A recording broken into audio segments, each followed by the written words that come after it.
channel YouTube PT Quantindo. Balik lagi sama saya Irma Dewantari, saya sales engineer dari PT Quantindo. Dan hari ini saya ditemani oleh mas-mas yang ganteng ini. Ada Mas Ilham dan juga Mas Alex. Mungkin bisa memperkenalkan diri dahulu ya. Oke, dari saya apa Mas dulu? Boleh, masih dulu ya. Oke, nama saya Eko Alexander di PT Quantindo. Saya adalah sebagai sales engineer. Pak, dia perlu sebut asal kampus? Enggak, cukup. Boleh sambil minum kopi. Ya. Oke, Mas Eko ya. Untuk saya sendiri, saya Ilham Adi Priambodo. Saya di PT Quantindo ini sebagai support engineer, Pak. Oke. Ini kita kan satu tim engineer. Iya, Tim engineer. Oke. Quantindo. Nah, kita akan ngobrol-ngobrol santai ya terkait beberapa hal. Mungkin bisa sambil ngopi juga. Silakan Mas. Silakan. Boleh, terima kasih Mbak. Panas ya? Panas. Dulu Mbak. Ya. Nah, mungkin langsung ke intinya aja. Sebenarnya kita ini mau membahas sebuah fitur yang sangat berguna sebenarnya di Trinity F90 Plus, yaitu fitur Safe Return Pad. Dari fitur itu banyak membantu surveyor-surveyor kita ya, terutama daerah tambang yang tiranya sangat ekstrim. Oke, kita mulai dari pertanyaan pertama nih. Sebenarnya apa sih Safe Return Pad itu? Mungkin Mas Alex bisa menjelaskan ya ke kita semua. Baik, kita bahas Safe Return Pad ini mungkin menarik ya. Jarang ada dengan teknologi seperti ini. Jadi kalau teman-teman surveyor belum tahu, Safe Return Pad adalah fitur terbaru Trinity F90 Plus yang dikembangkan setelah owner PT Quantindo, Bapak Yofis Taufan, melakukan penerbangan lidar di altitude rendah di beberapa wilayah seperti Halmahera, Morowali, dan tambang PT Bintuni di Pulau Taliabu. Di mana pada penerbangan tersebut Trinity F90 Plus terbang di bawah area pegunungan di mana altitude pesawat lebih rendah dari bukit, bahkan titik take off-nya. Melihat pengalaman tersebut, PT Quantindo melaporkan kepada bagian R&D Quantum System dan dihasilkan fitur Safe Return Pad yang kegunaannya untuk menutupi kelemahan atau keterbatasan Trinity F90 Plus yang saat coming home akan kembali ke altitude terakhir, gitu Mbak. Oke, sangat berguna ya. Tuh. Nah, mungkin selanjutnya bisa dijelaskan mungkin Mas Alex tentang Trinity coming home di altitude terakhir dan bahayanya untuk penerbangan low altitude. Nah, seperti yang dilakukan oleh Bapak Yofis waktu di Taliabu, dan juga ada beberapa pengguna lidar kita ya, seperti PT Hinjaya Mineralindo, PT Sentra Awan Maxima, dan juga ada PT Tiratur Indonesia. Jadi gini Mbak Irma, Trinity ini jika ada error atau dipaksa untuk coming home oleh si operator atau surveyor menggunakannya, akan menggunakan altitude saat dia dimana diminta untuk coming home. Dan jika saat itu terjadi, saat Trinity posisinya ada di bawah lembah, maka Trinity akan crash lalu menabrak obstacle saat menuju titik home. Itu bahaya banget. Iya. Oke. Lalu ngomong-ngomong tentang crash nih, apakah fitur Safe Return Pad ini itu bisa menghilangkan potensi crash itu, Mas? Oke, Mbak. Jadi fitur ini kita bisa men-setup altitude coming home di altitude aman terlebih dahulu. Simpelnya gini, jadinya bisa ke altitude tinggi atau aman terlebih dahulu baru ke titik home, sehingga surveyor yakin bahwa Trinity ini akan coming home dengan aman. Dengan fitur Safe Return Pad, Trinity akan menginisiasi coming home yang diakibatkan oleh error pesawat. Kemudian ada failure di salah satu engine, wind too strong, waktu link loss melebihi waktu yang disetup di awal misi. Kemudian jalur coming home akan mengikuti alur garis biru seperti yang ada di video nanti mungkin sambilan ya. Dan Safe Return Pad ini bisa disetup untuk shortest route, forward atau posisi mengikuti pad, atau arah yang kita setup, atau ada atau lagi nih, backward kembali ke pad jalur berangkat tapi di posisi yang aman.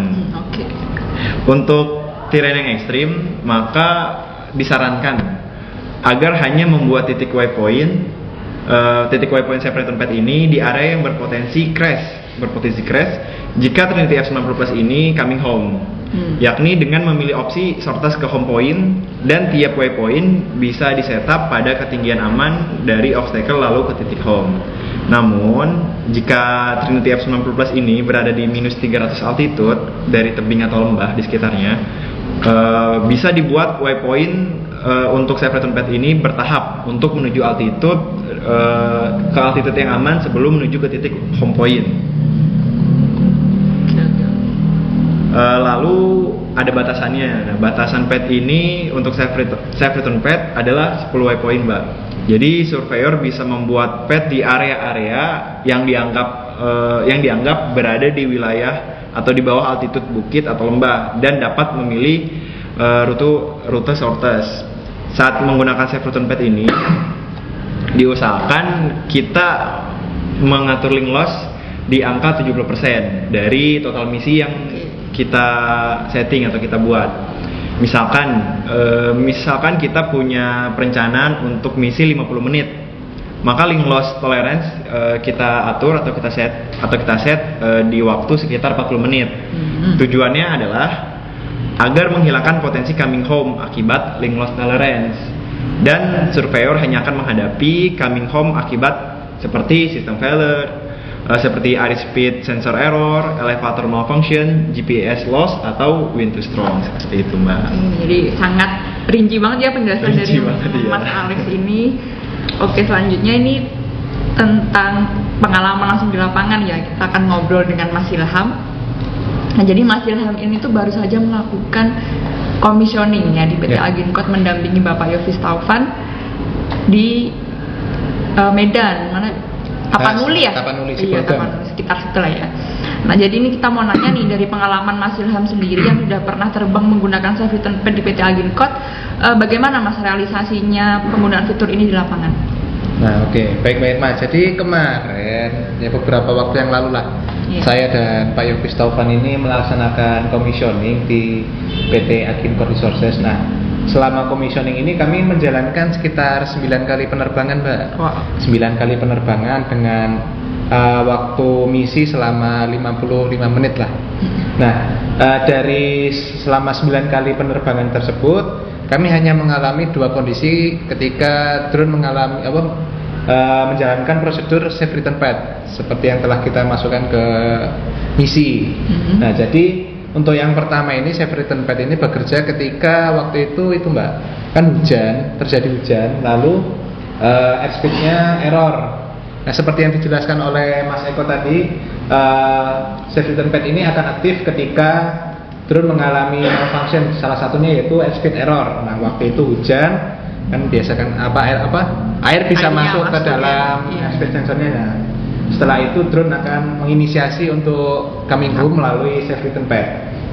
Nah, dari situ kami bisa tahu, Mbak, kalau misalnya safe return path ini bisa kembali karena sesuatu malfunction ya. Ya benar seperti yang dijelaskan oleh Mas Eko tadi, airspeed sensor error salah satunya. Setelah itu, Mbak, yang kedua kejadiannya itu ketika kami menjalankan misi, mungkin kesalahan dari kami juga waktu merencanakan misi itu, link loss tolerance-nya itu tidak seperti yang dijelaskan oleh Mas Eko tadi, kan sekitar 70%.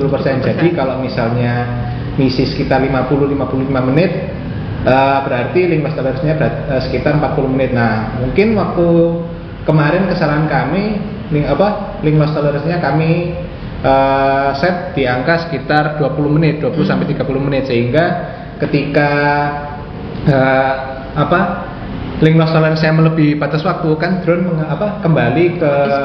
kembali ke home, kembali ke base melalui safe return path. Nah, jadi seperti itu ya. Mungkin dari situ kami bisa tahu, dan teman-teman surveyor dari PT Aginkot bisa tahu kalau misalnya drone ini aman apabila terjadi kendala-kendala seperti yang disebutkan tadi, link loss tolerance atau terjadi malfunction di airspeed maupun ya bisa saja di motor. Nah, jadi apabila kita atau teman-teman surveyor yang lain terbang di altitude yang rendah ketika menjalankan akuisisi lidar maupun multispektral, nah dari fitur yang dimiliki oleh Trinity F90 Plus ini, safe return path akan sangat membantu apabila terjadi hal-hal yang emergency seperti yang telah saya sebutkan dan Mas Eko sebutkan. Ya seperti itu, Mbak ya. Jadi kira-kira Trinity F90 Plus ini cukup aman, dan teman-teman surveyor dari PT Aginkot ini mengapresiasi dari fitur yang dihasilkan oleh, maksudnya fitur yang dimiliki oleh Trinity F90 Plus. Soalnya dari pengalaman-pengalaman yang mereka miliki dulu, drone-drone yang mereka punya itu belum ada fitur tersebut Mbak. Jadi mereka merasa yakin ini bisa terbang menggunakan lidar maupun menggunakan piranti lainnya tanpa merasa khawatir apabila Nggak terjadi takut. emergensi, ya seperti itu. Yakin gitu. Jadi itu adalah salah satu contoh nyatanya ya penggunaan self return pad pada commissioning kemarin ya Mas Ya. Ilham. Nah jadi itu sangat membantu ya Mas, apalagi Ya. di daerah-daerah yang tirainya ekstrim, Ya, tambang-tambang gitu, yang kalau kita mau coming home nih ternyata depan ada bukit, kita udah bisa diatur ya sekarang Ya. harus naik ke altitude tertentu baru dia balik kayak gitu ya. Ya, betul. Oke, terima kasih. Ini pembicaraan tentang fitur ini sangat menarik ya, karena mungkin beberapa drone juga belum ada fitur ini ya. Iya. Mungkin dari mas-mas ini ada saran-saran atau mungkin kesan atau Pesan mungkin ya kepada sobat-sobat surveyor tentang fitur ini nih terutamanya. Kalau Sektor. apa ya? Kalau Sambil dari ngopi. Terima kasih, Mbak. Jadi kalau dari saya, dari fitur self return pad ini kan tadi ya sudah dibilang jarang dimiliki atau mungkin Iya. bahkan Trinity ya untuk kategori fixed wing, Betul. untuk pemetaan skala besar.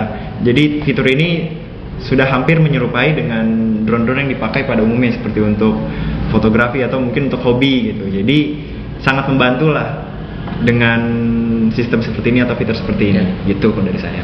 Ya, oke, jadi sudah bisa menyamai produk-produk yang beredar sekarang ya Mas? Iya, yang mungkin masih bisa digunakan oleh orang awam. Iya, Kalau- sekarang ada di fixed wing. Ada di fixed wing. Sangat membantu. Oke. Dari Mas Ilham mungkin silakan Mas. Ya, saya cuma tambahan saja sih Mbak dari Mas Eko tadi kan, kalau misalnya fitur safe return pad ini kan sebenarnya fitur safety. Nah, setelah karena adanya fitur safety ini kita sebenarnya merasa aman kalau drone ini bisa kembali apabila terjadi emergensi tanpa crash atau nabrak obstacle di sekitar. Namun ya kembali lagi, yang namanya perencanaan misi itu kan harus dipertimbangin lagi ya. Betul. Untuk teman-teman surveyor sepertinya yang pernah menerbangkan drone itu pasti sudah tahu perencanaan misi itu penting ketika menjalankan akuisisi RGB ataupun lidar contohnya.